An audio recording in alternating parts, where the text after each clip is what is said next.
कल एक बहुत ही सनसनीखेज मैच हुआ बिटवीन इंडिया एंड बांग्लादेश, और मैच पे तो जो कॉन्वर्सेशन करेंगे सो करेंगे. There were a lot of controversial moments to be discussed. I mean there are a lot of controversial moments to be discussed. लेकिन आपको पता है इस शो में हम कंट्रोवर्सी पे बाद में बात करते हैं, पहले हम बात करते हैं on the sport itself. So we will talk about the quality of cricket. इस पे बात करने के लिए मेरे साथ मौजूद है हर दफा की तरह हमारे in house analyst and panelist Rehan ul Haq. Rehan, overall just अगर ओवरऑल बात करें, how good was the game yesterday? Very tough to answer because I thought कि Bangladesh, especially with the new ball, were really good.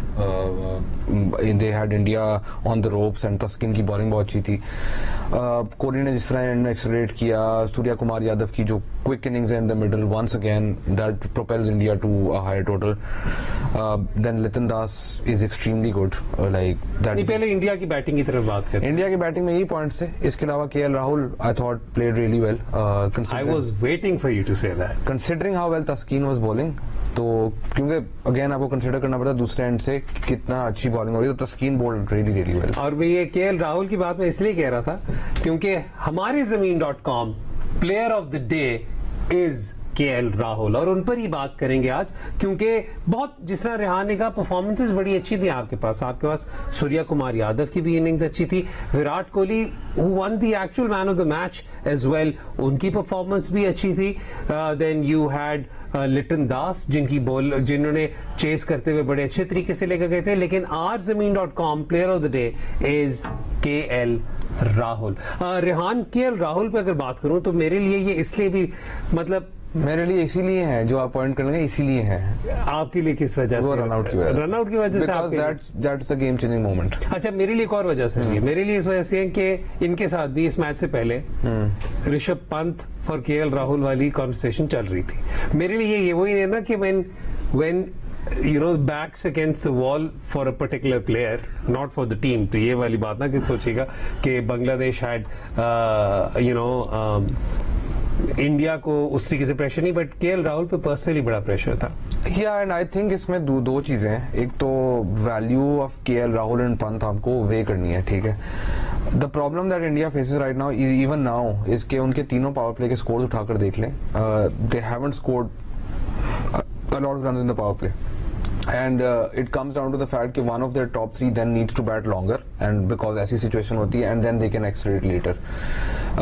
उसमें ये होता है if Rahul gets out in that period, then you end up looking at his runs and you're like, this is a negative impact innings for his team. That is why the discussion is being had कि एक side पे विराट कोहली भी है और रोहित शर्मा भी हैं, तो does KL Rahul fit into the balance of the team? So that's why the Pant discussion is being had. The other thing is Pant is a left-hander, which plays a huge part, especially in batting. Bowling में हम बात करते रहते हैं, batting में it plays a huge part in how the opposition is going to bowl at you. So I feel that's why the discussion was being had. But for me, his batting, whatever he did with the bat yesterday, the run out is special, the throw is special, and that basically changes the match. That completely. अगर लिटन दास नहीं out होता वहां पर तो Bangladesh would have won the match. अच्छा Rehan, I won't be doing my job अगर मैं controversial moments की बात ना करूं. एक तो ऑब्वियसली बात है उस वाइड बॉल पर एक सवाल उठा, डिसीजन जो फिर कहा जा रहा है कि विराट कोहली की इंसिस्टेंस पर हुई. एक सवाल वो फेक फील्डिंग पर हो रहा है because at the end of the day the margin between both teams was 5 runs, ठीक है, और उस 4 रन्स बेसिकली. और उसके अंदर ये था कि वो अगर फेक फील्डिंग स्पॉट होती and if it would have been judged to be fake fielding तो फिर 5 पेनल्टी रन्स मिलते बांग्लादेश को. That's another controversial point. और तीसरा कंट्रोवर्शियल पॉइंट इज के did they come back too soon on a very very wet outfield, और पहली पे ही आई थिंक शॉट मारते हुए लिटन दास मतलब वापस आते हुए ही slipped in his crease as well, right? So which controversial point would you like to talk about? I can talk about all three. चले go ahead. ठीक है. पहले तो फेक फील्डिंग वाला बहुत क्लियर रूल है और ये अभी लेटली इंप्लीमेंट हुआ है. फेक फील्डिंग का रूल ये है कि पहले होता था कि अगर नॉन स्ट्राइकर एंड के ऊपर बॉल जा रही है, स्ट्राइकर एंड पर कीपर कलेक्ट करने लगा तो अक्सर कीपर तक थ्रो आती भी नहीं थी, तो वो बेल्स उड़ाने की एक्टिंग करता करता था and the player would have to dive. What that meant was why this rule was implemented is कि अगर ओवरथ्रो हो रही है तो फेक फील्डिंग से वो एक एक्स्ट्रा रन जो दूसरी बैटिंग टीम ले सकती है वो नहीं ले रही बिकॉज वो डाइव मार रहा है, वो रुक गया. So the phase of play stops because of the fake. Plus slide करते हुए कोई इंजरी हो जाए या कोई इस तरह का इशू हो जाए. ठीक है, अब लॉज बहुत क्लियरली स्टेट करते हैं कि fake fielding will result in 5 runs. ठीक है, ये इसमें there are no two ways about it. That is the rule, that is the law. ठीक है, तो do you think that was fake fielding? Yes, according to the law that is fake fielding. Okay, ठीक है. नहीं मैं इसलिए पूछ रहा हूँ क्योंकि लोग कई दफा ये भी तो इंटरप्रेट कर सकते हैं कि maybe the ball he wasn't in line of the ball, so if he was whatever action he was doing could not have been interpreted to deceive the batter. जब बैटर रनिंग कर रहा है तो वो इस तरह विराट कोहली को इस तरह नहीं देख रहा खड़े होके. ठीक है, he is also running looking like this and that. तो अगर वो बाजू ऊपर देखेगा और थ्रो देखेगा तो obviously it will play a role, but that's not the point.